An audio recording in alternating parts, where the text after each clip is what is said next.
একটা পরীক্ষা নিয়ে হবে। মনে করেন আমাদের দেশে ইসলাম কায়েমের জন্য বিভিন্ন প্রক্রিয়া চলছে না, এখন একটা জোয়ার চলতেছে গণতান্ত্রিক প্রক্রিয়া ইসলাম কায়েম, ভোট জোটের মধ্যে সবাই আপনাকে দলের দিকে আহ্বান করতেছে, ভোট হবে, নির্বাচনে ভোট দিবে ইসলাম বিজয়ের জন্য। আমার প্রশ্ন হচ্ছে, ইসলাম বিজয়ের জন্য গণতান্ত্রিক প্রক্রিয়া অংশগ্রহণ করা এটা সঠিক কিনা? এটা আগে বুঝতে হবে না, এটা সঠিক না, পদ্ধতি ঠিক না, পদ্ধতি সঠিক না।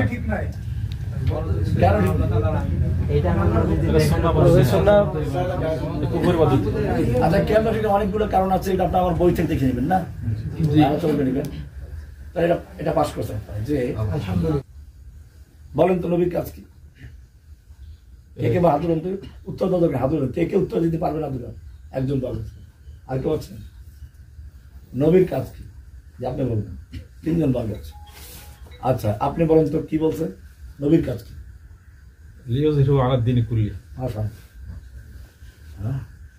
এটাকে আপনি নিজের থেকে বের করছেন না কারো লেকচার শুনছেন? আপনার লেকচার শুনেছি, আরো আমাদের উস্তাদের লেকচার শুনেছি। তাই তো আপনার অফ করা দরকার ছিল।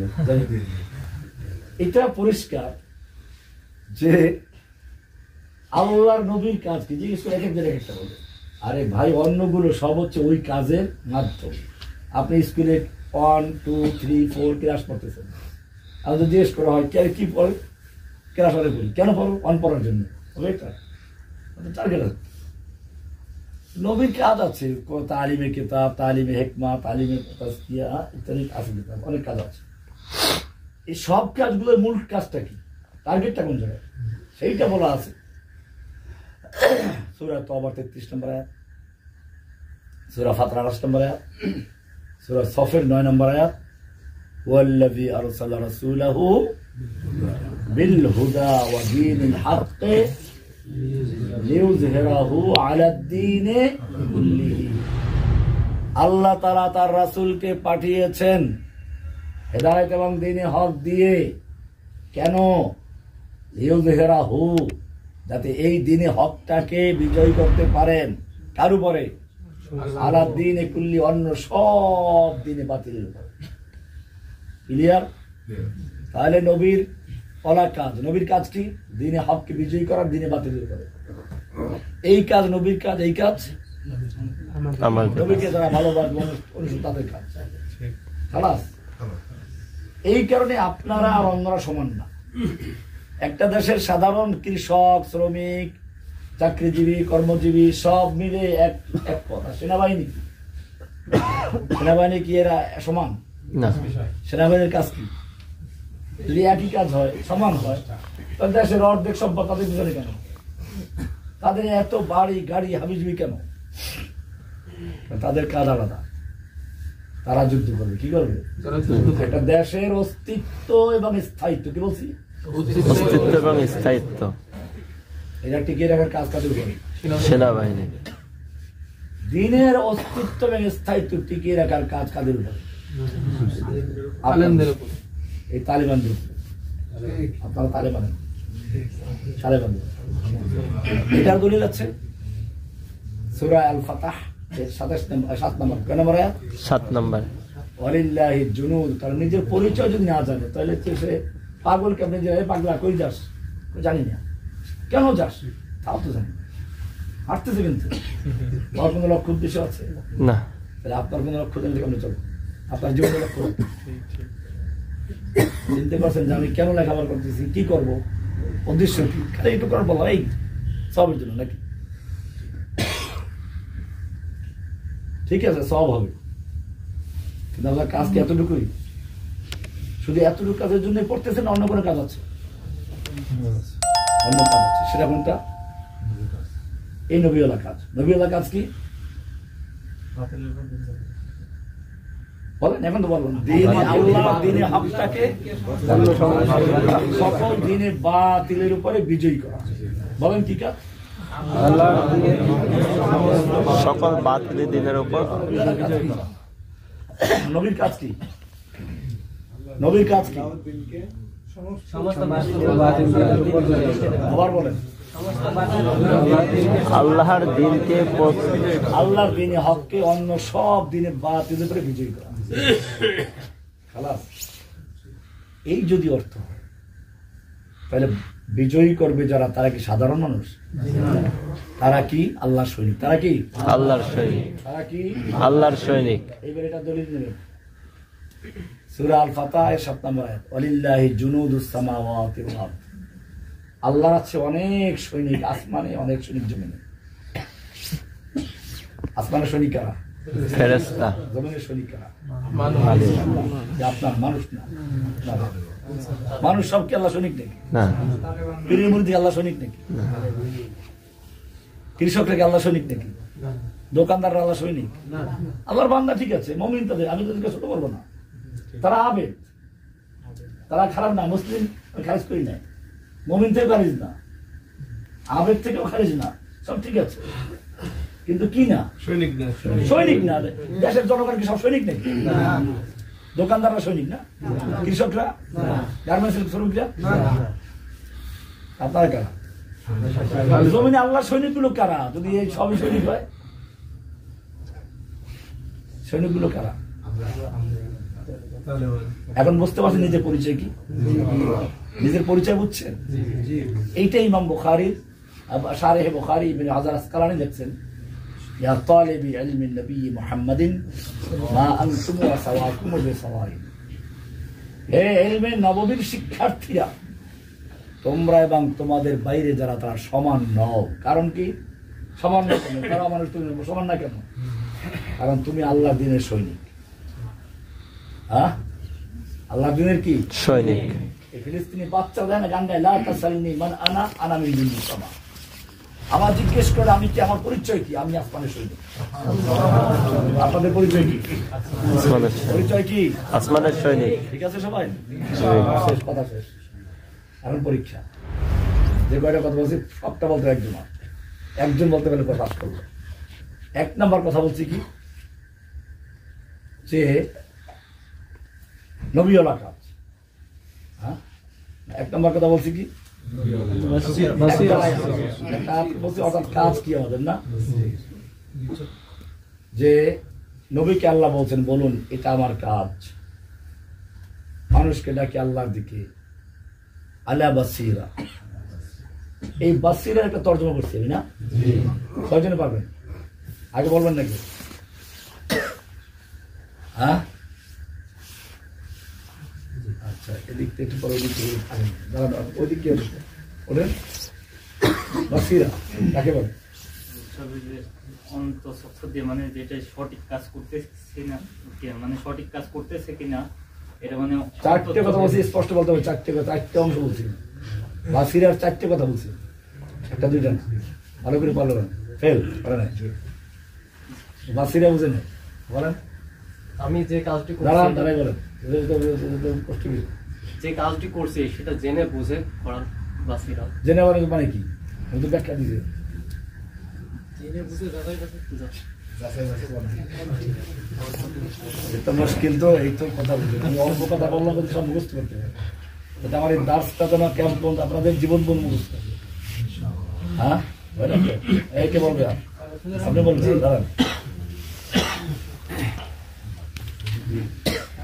আমি যে কাজ করছি, হ্যাঁ, এই কাজ করলে কি হবে, না কাজটা কেন করছি, প্রথমে না, প্রথম তো কাজটা সঠিক, কাজটা সঠিক কিনা, কাজ করলে কি হবে, কাজের পদ্ধতি সঠিক কিনা, মানে কাজের কোন পদ্ধতিতে আমি করছি,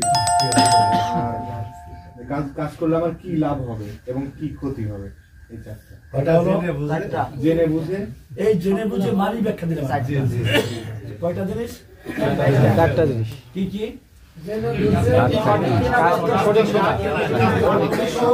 কাজটা করতে যাচ্ছি সঠিক কিনা। 2 নম্বর হলো এই কাজটার পদ্ধতি। জিহাদ সঠিক বুঝলেন, পদ্ধতি জানা নাই, ভুল করবেন, মাপবো মারবেন কি উল্টো পাল্টা সবই নিয়ে যাবে। হ্যাঁ, তাহলে কাজটা সঠিক হইলেই চলবে না, কি লিখবে?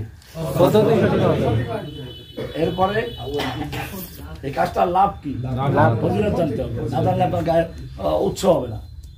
আর ক্ষতি কি মানে ক্ষতি না মানে ঝুঁকি। ঝুঁকি কি আছে এটা জানা, কারণ ঝুঁকি না জানলে আপনি পরে বিপদে বলে আপনি করবেন দুনিয়া অথবা আখেরাত হবে, আর কোনো আসলে কাজ হবে না, জেলে একবার ঢুকলে সব থাকবে নাকি। কয়টা হলো? এখন একটা পরীক্ষা নিয়ে হবে। মনে করেন আমাদের দেশে ইসলাম কায়েমের জন্য বিভিন্ন প্রক্রিয়া চলছে না, এখন একটা জোয়ার চলতেছে গণতান্ত্রিক প্রক্রিয়া ইসলাম কায়েম, ভোট জোটের মধ্যে সবাই আপনাকে দলের দিকে আহ্বান করতেছে, ভোট হবে, নির্বাচনে ভোট দিবে ইসলাম বিজয়ের জন্য। আমার প্রশ্ন হচ্ছে ইসলাম বিজয়ের জন্য গণতান্ত্রিক প্রক্রিয়া অংশগ্রহণ করা এটা সঠিক কিনা, এটা আগে বুঝতে হবে না, এটা তো সঠিক না। পদ্ধতি ঠিক পদ্ধতি ঠিক না। পদ্ধতি সঠিক না। কেন ঠিক না? এটা সুন্নাহ কুফর পদ্ধতি। আচ্ছা কেন ঠিক না? অনেকগুলো কারণ আছে, এটা আপনি আমার বই থেকে দেখে নেবেন না, আলোচনা করে নেবেন। এটা পাস করছেন যে আমি যে কাজটা করবো এটা সঠিক কিনা, ঠিক আছে? সঠিক হলো, এবারে কাজের পদ্ধতি তাহলে হবে না। এরপরে ওই কাজটা করতে গেলে আমার লাভ কি হবে, কাজটা করতে গেলে আমার ঝুঁকি কি আছে, বিপদ কি আসতে পারে এটা জেনে নেওয়া, তাহলে জেল জমাসের সমস্যা নাই। আচ্ছা 2 নম্বর কাজ বলছিলাম যে নবীওয়ালা কাজ।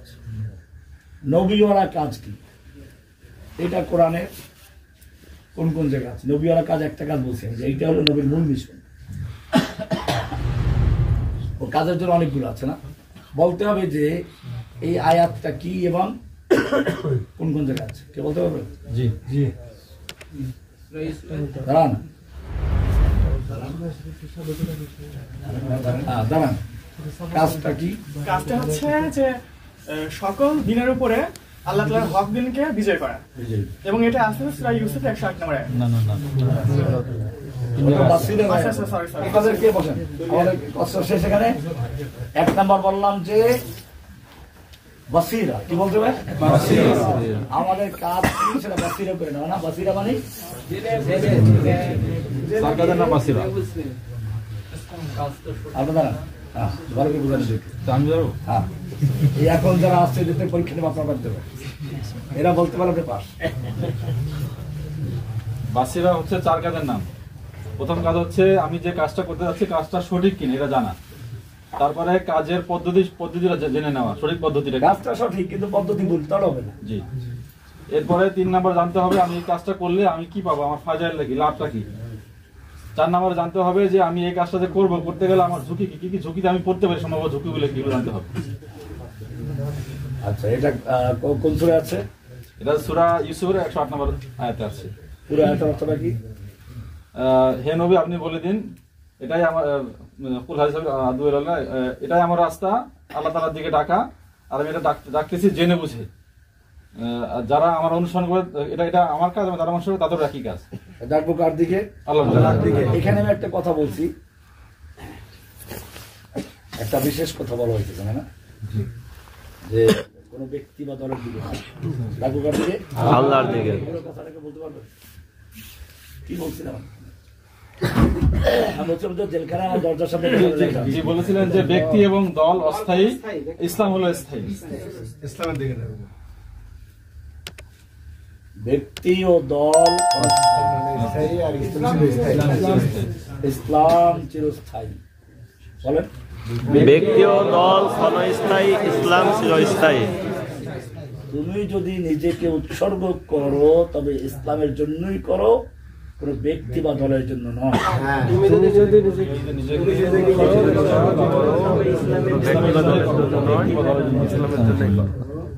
পরিষ্কার এটা?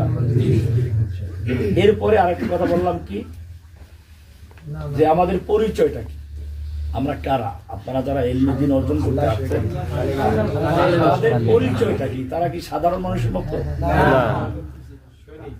সৈনিক। সৈনিক আর দেশের অন্য জনগণ সমান না। রাস্তার শ্রমিক, বাসের শ্রমিক, ঠেলাগাড়ির শ্রমিক, লঞ্চের শ্রমিক, গার্মেন্টস এর শ্রমিক, সচিবালয়ের কর্মী, সচিব, আমলা, মন্ত্রী, ব্যাংকের কর্মকর্তা কর্মচারী, ব্যবসায়ী, কৃষক, এরা আর সেনাবাহিনীকে সমান না, তাহলে আপনাদের পরিচয় কি? আল্লাহর সৈনিক। এখন আল্লাহর সেনাবাহিনী যে আপনাদের পরিচয়, এটা কোরআনে আছে। বলতে হবে কোন কোন আর কোন জায়গায় আছে। কে কে বলতে হবে? হাতে দেবেন আগে। কয়জন বলছে? বলেন। সূরা ফাতিহার 7 নম্বর আয়াত আছে। সূরা ফাতিহার 7 নম্বর কি আছে সেখানে? ওয়ালিল্লাহি জুনুদুস সামাওয়াতি ওয়াল আরদ। আল্লাহর আছে অসংখ্য সৈন্য, আসমানে এবং জমিনে। আসমানের সৈনিক কারা? ফেরেশতা। জমিনের সৈনিক কারা? আমরা তালেবানরা। আল্লাহ তাআলা আপনাদের সকলকে আল্লাহর সৈনিকত্ব দান। আপনারা যে এই বয়সে ইলমে দ্বীন অর্জন করে আসছেন, আল্লাহ তাআলা আপনাদের জন্য মনের ইচ্ছা আকাঙ্ক্ষা পূর্ণ করার তৌফিক দান।